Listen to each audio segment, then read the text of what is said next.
wallet you can take to the bank. See the market climb with your credit rate. Money's tight, you don't need to worry. Got that You're on the money.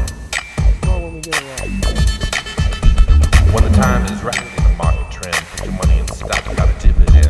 Offensive stock and capital gain. Take pride on the greater train. Times are rough, you don't need to worry. Got that money. You're on the money.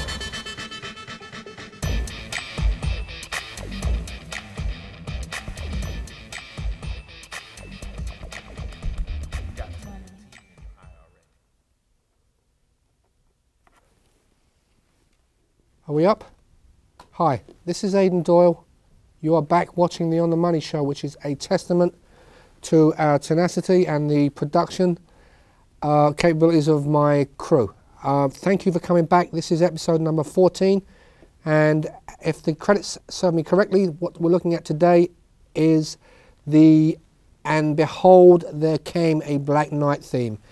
Now, I purposefully picked that theme and the show logo because I want to explain or look at a 21st century phenomenon that many of you may not be aware is around you, but is very much a part of our lives. And it is, and I quote, the heroes and villains scenario. Okay, we tape this show in Brooklyn, New York. It is now Tuesday the 5th of February, and it's around, we're running late, it's about 6:40. This is, I show you this because I want to make it topical. This is the Daily News, viewers. This is the headline that is promoting Obama's stance on quote-unquote Wall Street greed. Now, shame and maim. That's pretty unflattering, but let's get to the point here. If you were watching if you were looking at the media or paying attention to the newspapers, internet, radio or TV for the last 3 months, unbeknownst to you, you've been beleaguered and attacked by images of heroes and villains. Let's get started. Anyone out there will immediately jump to the first name that I call, which is Bernie Madoff. This is the quintessential Wall Street anti-hero who, as we speak, and this is today's news, was found to have built 116 investors out of what is, they're still adding up, but it looks like being $50 billion. Now those are crazy figures. Not many people have surpassed that or come even near that, but we are finding, in addition to this, that another phenomenon is coming about, and it's the mini Madoff phenomenon. It means that we are seeing smaller but equally as heinous villains coming to light and being guilty, or being accused, that is, of, well, blasphemous acts, dishonest acts, or basically treating their clients' funds as if they were their own. Now, I can't explain this in any other way but to say that a lot of this press is incendiary as far as Wall Street is concerned. This is, let me put the flip side of it to you. Everyone out there heard the case of the pilot that landed in the Hudson River and was basically hailed as a hero for bringing down a US airline flight, whatever it was, and saving 160 passengers.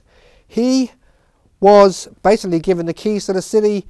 He was made a knight. He was probably brought on game shows, and he was basically heralded as a savior of mankind. Now this guy did his job. In fairness, he didn't panic and he did save lives, but are we really that desperate for heroes that he's the only one we could find? My point is this: cometh the man, cometh the hour. Wall Street has its problems, viewers, and I'll tell you what they are right here, right now. The quintessential one, and I point it out every time I do my show, is the rapidly decreasing lack of investor confidence. This headline is not good. Greedy Wall Street execs. Here's a piece of trivia for you. Most of the brokers that I worked with when I was making my bones on Wall Street, they used the movie Wall Street as a kind of mantra, as their Bible, and it was the movie, period. Everyone in that movie was heroes, or they aspired to be one of the characters. I'll bet dollars to donuts that most people watching this show do not know that there is a sequel, or there was a sequel to Wall Street, the movie, that they wanted to produce. But guess what, viewers? They can't do it, and I'll tell you why. The stockbroking community, the Wall Street executive, the investment banker, the analyst, all the guys that were previously admired and everyone wanted to be down in the lower counties of Manhattan, they're all perceived as crooks and villains and greedy, money-grabbing execs who squander tax dollars. Therefore, bottom line, they will not make Wall Street 2 because no one can, the protagonists are actually the villains, and no one would pay to go and see a broker doing, or for whatever reason, making a lot of money, because 99% of the audience consider themselves to have been the victim of criminal activities in the investment banking or brokerage community. Okay, you're probably saying, well, we know all this, why are you saying this? I'll tell you why I'm saying this.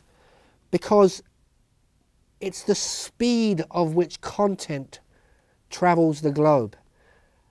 I mean, things like this happened years ago, but nobody knew.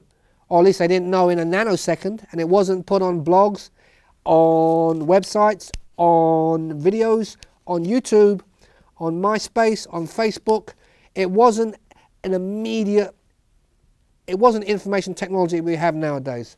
Okay, I've been guilty in previous shows, and my viewers tell me this, of favouring the investment banking community, but in fairness to myself, I just think the following.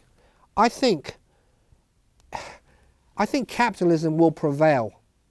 I think that I think that the USA, I think the aspiration to build a better lifestyle, the American dream, I think that it's in good, I think that it's still sturdy and it's still capable of being realised, but I think that we have to rethink our, for want of a better word, role models, and we have to do a damn good, excuse my French, a pretty good PR job on what we're doing as far as Wall Street and its image is concerned.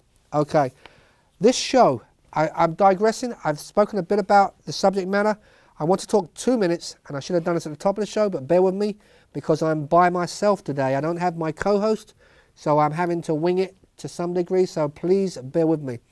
I want to spend 3 or 4 minutes talking about the show itself, On the Money, and particularly our development and where we're heading and where we've been and how you can help us get there.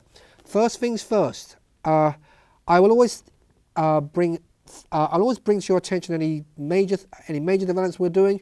We have introduced a fan club. I know my friends laugh and say you got a fan club, but it's more along the lines of a viewer-based interest group. We put it on Facebook because that, out of the 2 major social networking sites or applications, that and MySpace, I think most of you out there watching will agree that Facebook is, you know, the way forward right now.